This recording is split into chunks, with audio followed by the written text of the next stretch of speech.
Coucou les amis, j'espère que vous allez bien. Nous sommes samedi 8 juillet. Pour une fois que je me rappelle des dates. Moi, on se retrouve aujourd'hui pour le crop top, indispensable pour l'été, qui va bien. J'ai utilisé des fins de pelote. Je vous dis tout de suite, ce n'est pas du coton, c'est de la laine qui vient de chez Action. Les trois couleurs que vous voyez, elles viennent toutes les trois de chez Action, tout simplement. Je ne l'ai pas pesé, donc on va le faire ensemble. En sachant que moi j'ai fait pour ma taille 42-44, d'accord? Donc je vais vous dire combien j'ai utilisé exactement de laine. Hein. Alors s'il veut bien se mettre, voilà, on va bien l'enrouler, qu'il prenne bien la totalité. 85 grammes les amis, 83, entre 83 et 85, on va pas chipoter. Donc moins de 100 grammes. Donc si vous voulez le faire uni avec une pelote de 100 grammes, c'est aussi possible. Ok, pour cette taille-là, d'accord. Je suis à l'endroit ou je suis à l'envers? Je suis à l'envers. Voilà. Pour cette taille-là, alors je vais essayer de vous montrer. Ça c'est pour le côté, les côtés, pardon. Parce que... moi j'aime bien quand ça recouvre un petit peu les côtés du le bidon, quoi, le côté un petit peu. Vous m'avez comprise. Voilà. Que dire de plus? C'est très simple à faire. On va partir sur le sein droit, le sein gauche, séparément, que on vient faire séparément. Ça c'est pareil. Vous allez prendre une dimension pour commencer le bas, ici en gris là, du dessous de votre sein. En fait, vous allez prendre la dimension qui correspond au dessous de votre sein et vous allez faire le nombre de mailles qui correspond, tout simplement. Sauf que moi j'ai fait un nombre de mailles impair, je sais pas pourquoi. J'ai fait 21 mailles avec le crochet numéro 5. Bon, je vous montre. Là, j'ai fait un échantillon, un tout petit échantillon. Ça sera bien pour un enfant, par exemple. Pour une enfant, plutôt. Une petite fille. C'est là, j'ai fait 11 mailles chaînettes. D'accord? Là, j'en ai fait 21. Vous voyez la différence. Ok? Mais c'est pour vous montrer comment j'ai fait. Allez, c'est parti. Donc, on va faire le deuxième ensemble. Vous allez voir que vous fassiez 11, 20... 31, 42, c'est vous qui décidez le nombre de mailles que vous allez avoir besoin pour bien recouvrir la globalité du dessous du sein, d'accord? Peu importe le nombre que vous allez faire, on va procéder de la même façon. Vous allez comprendre. Donc là, 11 mailles chaînettes, donc je vais faire le deuxième avec 11 mailles chaînettes. 1, 2, 3, 4, 5, 6, 7, 8, 9, 10, 11. Vous pouvez très bien le faire en coton. Ok? Ça vous appartient. Moi, j'ai fait avec des restes de laine parce que, vous savez, je n'ai plus suffisamment de coton. Et en plus, le coton qui me reste, en fait, c'est celui-là. Crocheté en 2,5 voire 2, c'est trop petit, c'est trop long. Et comme je suis très très mal installée, je ne peux pas me permettre de vous faire des vidéos qui durent indéfiniment, si vous voulez. D'accord? Ça va être trop long à reproduire après pour un tutoriel. Donc, je recompte 1, 2, 3, 4, 5, 6, 7, 8, 9... 10, 11. Ok. Une fois que vous avez le nombre de mailles souhaité, je vous conseille de prendre un crayon, un papier et de noter combien vous avez fait de mailles pour le sein droit parce que vous allez devoir faire exactement la même taille pour le sein gauche. Ça peut paraître ridicule de dire ça, mais croyez-moi que lorsqu'on a crocheté, au bout d'un moment, on ne sait plus combien on a fait de mailles. Donc, je vous conseille de prendre un petit crayon, un papier et de marquer sein droit, tant de mailles. Comme ça, on sait ce qu'il nous reste à faire pour le sein gauche. Donc, à partir du moment où vous avez toutes les mailles qui vous sont nécessaires, vous allez monter avec 1, 2, 3. Moi, j'ai fait en bride. Vous pouvez faire en demi-bride, en maille serrée, c'est vous qui décidez. Donc, 3 mailles en l'air équivalent à ma première bride. 1, 2, 3, 4. Dans la 5e à partir du crochet, on va venir faire une bride. Et sur chaque maille, j'ai fait une bride. Alors au début, je me suis dit en bride, peut-être ça va être, comment dire, trop large, etc. Mais finalement, comme après on vient faire des tours par-dessus pour camoufler un petit peu, pour donner un petit peu une esthétique, on va dire, finalement je trouve que c'est assez correct. Mais si vous préférez faire en demi-bride ou en maille serrée, ça vous regarde. Tout est possible. Donc sachez que d'ores et déjà que tout est possible. Que ce soit en bride, en demi-bride, en maille serrée, en double bride, ce que vous voulez. C'est vous qui allez décider. Donc on vient faire une bride sur chacune des mailles. Tout simplement. Vous voyez? Parce qu'après je suis venue faire 2 tours supplémentaires en maille serrée avec 2 couleurs différentes. Ok? Allez, c'est parti, on continue. Donc ça, c'est le premier rang. Les 3 premiers rangs, ils vont être identiques. 3 mailles en l'air. Je tourne le travail et dans la maille suivante, une bride. Je veux faire 3 rangs uniquement composés, identiques. Bride sur bride. C'est seulement au 4e rang que l'on va commencer à faire des diminutions. Pour avoir la pointe un petit peu, pour que ça se transforme un petit peu en V, tout simplement. Donc là, une bride sur chacune des mailles, jusqu'à la dernière, et quand on a les 3 mailles en l'air, on fait une bride sur la 3e maille en l'air. Vous pouvez aussi faire la bride sur la 2e maille en l'air, c'est vous, pareil, qui décidez comme vous avez l'habitude. Donc ça, c'est le 2e rang. 3 mailles en l'air. 1, 2, 3. Comme le rang précédent, une bride sur chaque maille.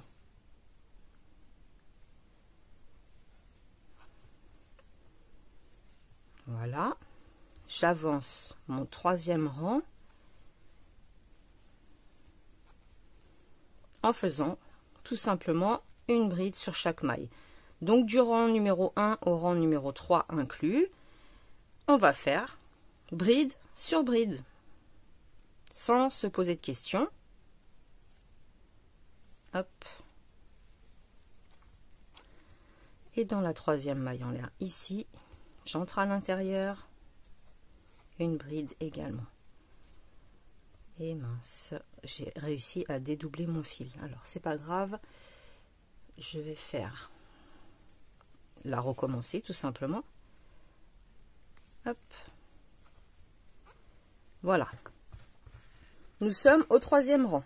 Voici ce que ça nous donne. Tout simple. On monte toujours 3 mailles en l'air. Et là, on va commencer les diminutions. Donc, dans la prochaine maille, on fait un jeté comme si on allait faire la bride à l'intérieur. On attrape. Un jeté, on passe à travers les 2 boucles, mais on reste en attente.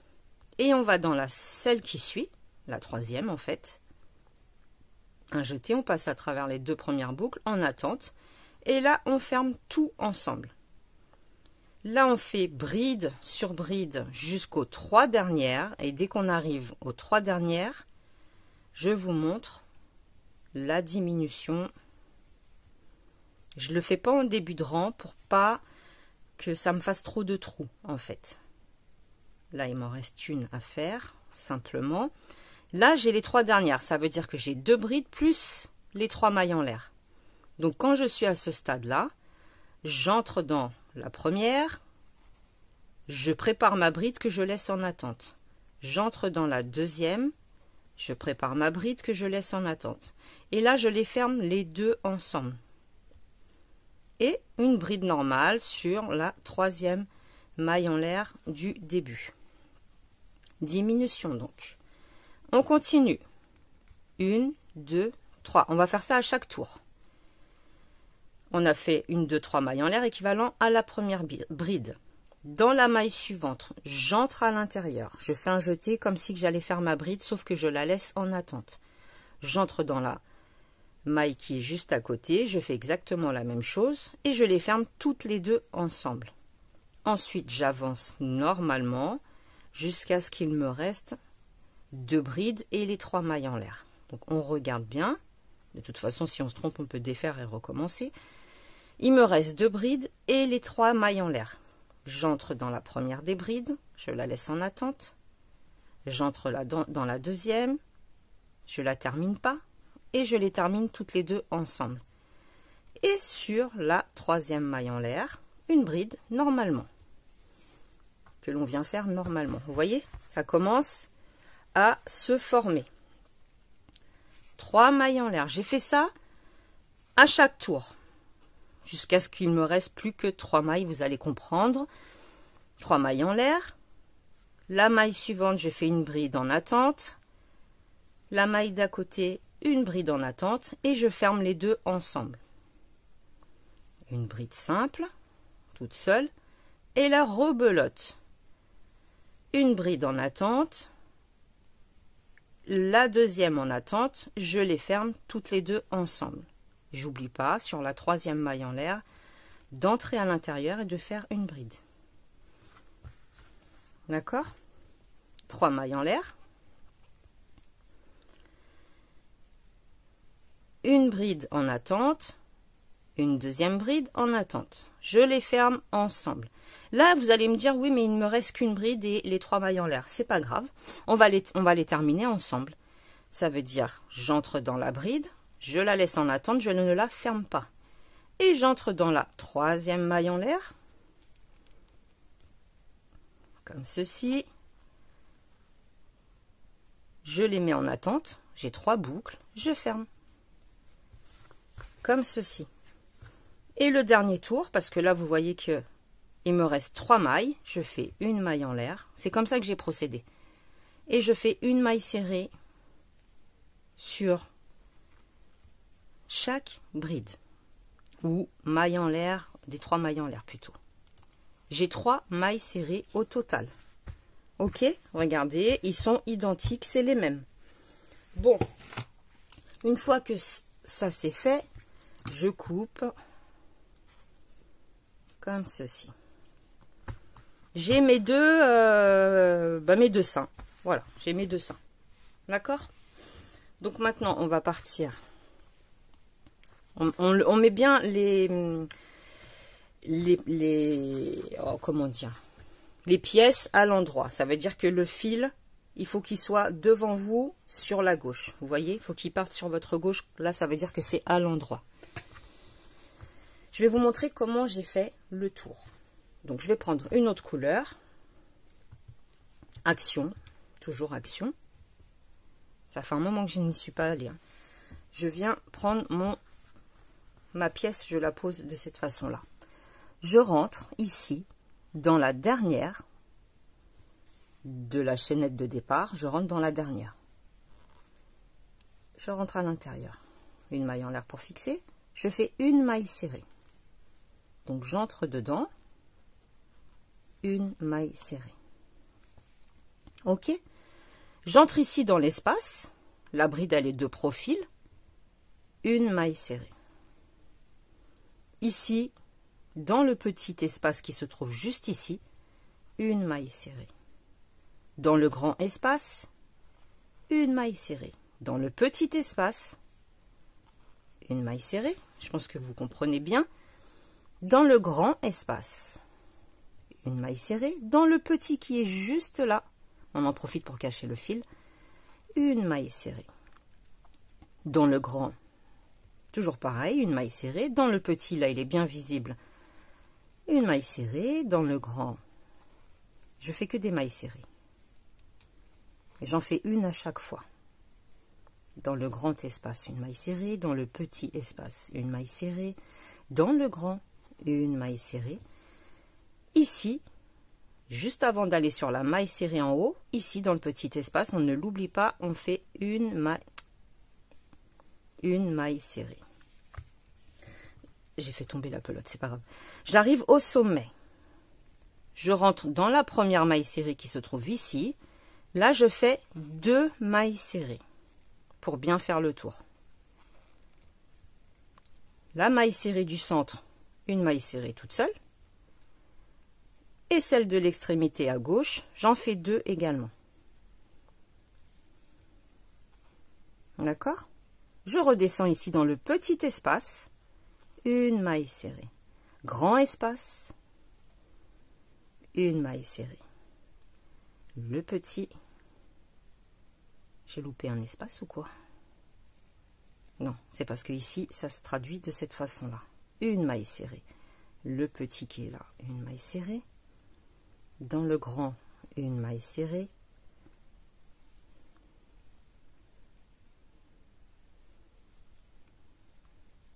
Le petit ici. Hop. On fait des mailles serrées. Tout le tour, vous vous arrangez à ce qu'il y ait le même nombre de mailles serrées à droite que à gauche, bien entendu. D'accord? Alors, si vous avez l'habitude de faire autrement, faites à votre guise, comme vous en avez envie. Grand espace, petit espace, le grand, ici. Et on termine dans la première maille de la chaînette, avec une maille serrée, comme ceci. Nous avons fait le tour, vous voyez ce que ça donne. Je ne vois pas du coup, moi c'est caché par le socle. Voilà, vous voyez à peu près ce que ça vous donne. J'ai refait un autre tour. J'ai fait 3 tours au total. Enfin, 2 tours plutôt. Un avec la couleur que je viens d'utiliser. Et j'ai fait un autre tour. Dans chaque maille serrée, une maille serrée. Tout simplement. D'accord? Donc, vous faites comme vous en avez envie. Je vais essayer de... Ah, mon chien, il est couché dessus. Attends, mon pépère. Attends. Bon, je ne peux pas la ramasser, laissez tomber. Alors, nous avons fait le premier sein. Nous allons faire exactement avec, pareil, pardon, avec le deuxième. Soit vous faites un seul tour, soit vous faites 2 tours. Moi, j'ai fait 2 tours, mais c'est vous qui décidez. J'ai fait un tour de cette couleur, un tour plus pétant. Ensuite, comment j'ai calculé... je vais vous expliquer comment j'ai calculé... ici là pour faire tout le tour du devant, enfin le contourner, enfin contourner non, compléter les 2 seins ensemble. En fait, j'ai fait un multiple de 4 plus 3 parce que de base, du départ, je voulais faire du granit. Donc j'ai fait 2 rangs en granit, multiple de 4 plus 3 les amis, vous connaissez, je vais vous montrer. Et ensuite, je suis partie sur ce joli point là où j'ai fait 2 brides de mailles en l'air, 2 brides dans chaque espace. Vous voyez, dans chaque espace, j'ai fait 2 brides de mailles en l'air, 2 brides. Je suis partie sur 48 mailles. 48 mailles chaînettes. La 49e, je l'ai accrochée au bout de mon premier sein. Je vais vous montrer. Vous inquiétez pas. Donc pour ça, je vais prendre une autre couleur. Je vais prendre du blanc. On a dit, bon là, ça va être un multiple de 4. Les plus 3, je les ai fait au milieu. D'accord? Comme ça, je ne m'embête pas. Et puis, si vous en avez trop, c'est pas grave. Vous défaites le petit nœud qui arrive au bout et vous réduisez. C'est pas important. Ce qui est important de savoir, c'est de faire le même nombre de mailles à droite pour la lanière de droite que pour la lanière de gauche. Après, vous voulez faire un multiple de 4, de 3, de 2, de... c'est vous qui décidez. Moi, j'ai fait en granit, mais vous pouvez très bien faire en maille serrée. Donc, on va faire un multiple de 4, par exemple. 1, 2, 3, 4, 5, 6, 7, 8, 9, 10, 11, 12. Mais j'ai fait multiple de 4 plus 3 parce que je savais que j'allais faire du granit. Vous comprenez? Là, j'ai 12 mailles. 12 mailles chaînettes. D'accord? Je vais les laisser comme ça. Et je vais venir m'accrocher. Je vais prendre l'autre. Hein. Je viens m'accrocher à l'extrémité. Ici, dans la première maille. Donc 12, 13.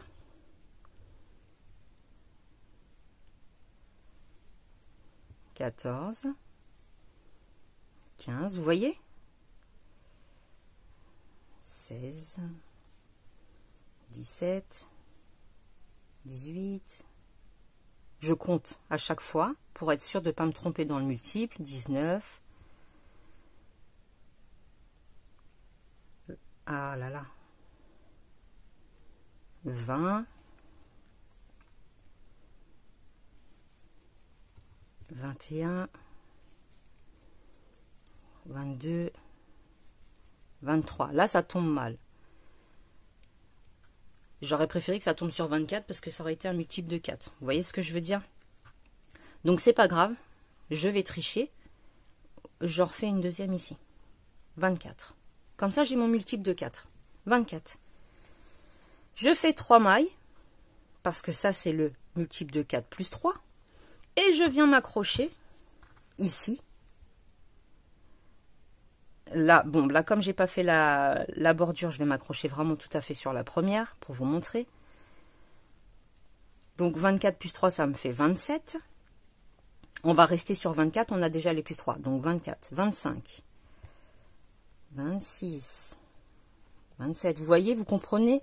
28, 29, 30, 31, 32, 33, 34,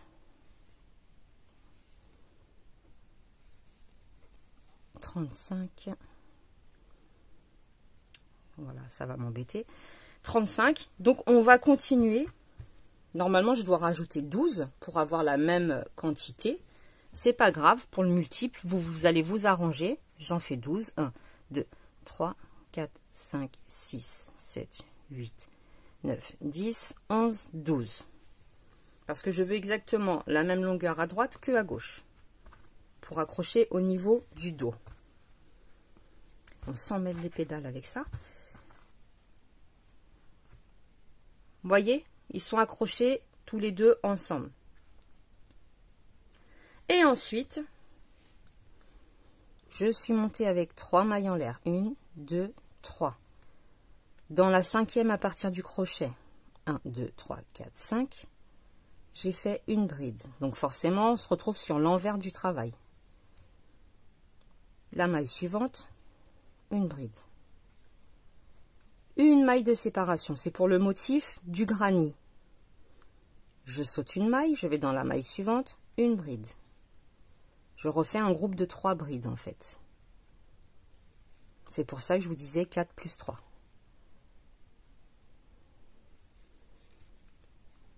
Parce que lorsqu'on travaille droit comme ça en aller-retour, c'est 4 plus 3 pour pouvoir avoir les fondations, les bases.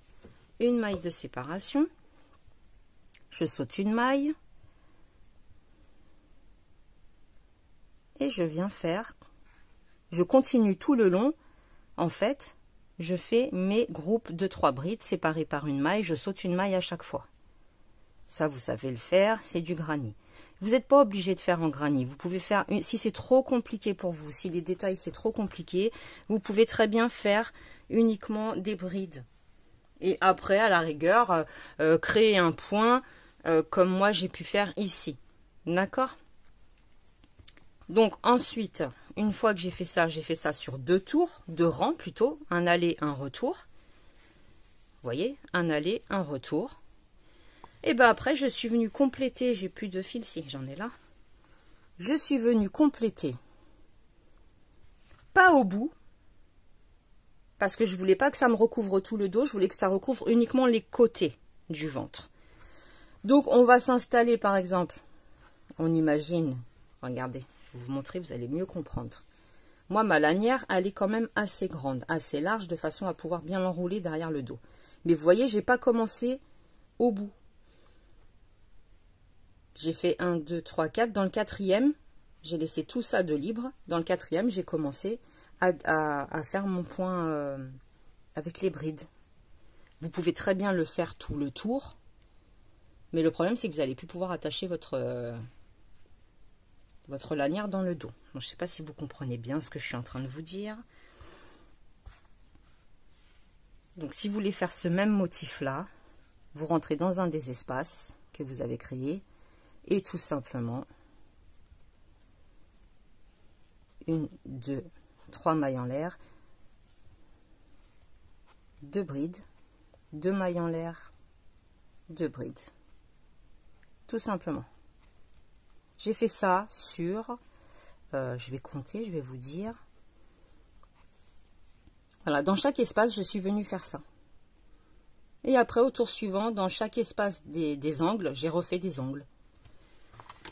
Alors, combien j'ai fait? En motif, 1, 2, 3, 4, 5, 6. J'ai fait 6 tours de motifs. D'accord? Pourquoi je vous donne pas toutes les explications en détail? Parce que le but, c'est pas que vous ayez tous le même truc que moi. Le but, c'est que vous fassiez à votre façon, à vous. Avec vos finitions à vous, avec ce que vous avez envie. Ok?